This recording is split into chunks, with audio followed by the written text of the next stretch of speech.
ভুলে যান cosmic orange কালারের আইফোন 17 প্রো এবং প্রো ম্যাক্সের কথা। নতুন রং নিয়ে আসছে আইফোন 18 প্রো এবং প্রো ম্যাক্স। কি সেই রং? আইফোন 18 প্রো এবং প্রো ম্যাক্স মোট 4টা ইউনিক কালার ভেরিয়েন্টে আসবে। তার মধ্যে সবথেকে আকর্ষণীয় যে কালারটা, যেটা আমারও সবথেকে বেশি পছন্দ হয়েছে, সেটা হচ্ছে ডার্ক চেরি বা রেড ওয়াইন তারা বলতেছে এই কালারটাকে। তো কালারটা দেখতে খুবই সুন্দর, ইউনিক একটা কালার। আগে অ্যাজ ইউজুয়াল যে রেডের শেড তারা দিত আইফোনে, যেটা মাঝে তারা বন্ধ করে দিয়েছিল, সেইটা থেকে অনেকটাই ব্যতিক্রমী, অনেক ডার্কিশ একটা কালার, অনেক লাক্সারিয়াস একটা ফিল দিচ্ছে কিন্তু কালারটা। অ্যান্ড আইফোন 17-এর যে অরেঞ্জ কালারটা নিয়ে একটা কন্ট্রোভার্সি ছিল, যে কালারটা খুব একটা ভালো হয়নি বা অনেকেরই হয়তো বা পছন্দ হয়নি, সেই জিনিস থেকে মানে একবারে কামব্যাক দেওয়ার জন্য এই কালারটা তারা নিয়ে এসেছে। অ্যান্ড আমার মনে হয় যে এই কালারটা অনেকেরই অনেক পছন্দ হবে, বিশেষ করে আমার পছন্দ হয়েছে জিনিসটা।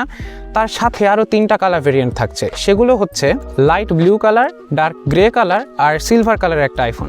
সো এই 4টা কালার ভেরিয়েন্টে আইফোন 18 মার্কেটে আসতে চলেছে। রিসেন্ট রিউমার থেকে এই জিনিসগুলো জানা গেছে আর কি। তো একটু চেঞ্জও হয়তো বা আসতে পারে।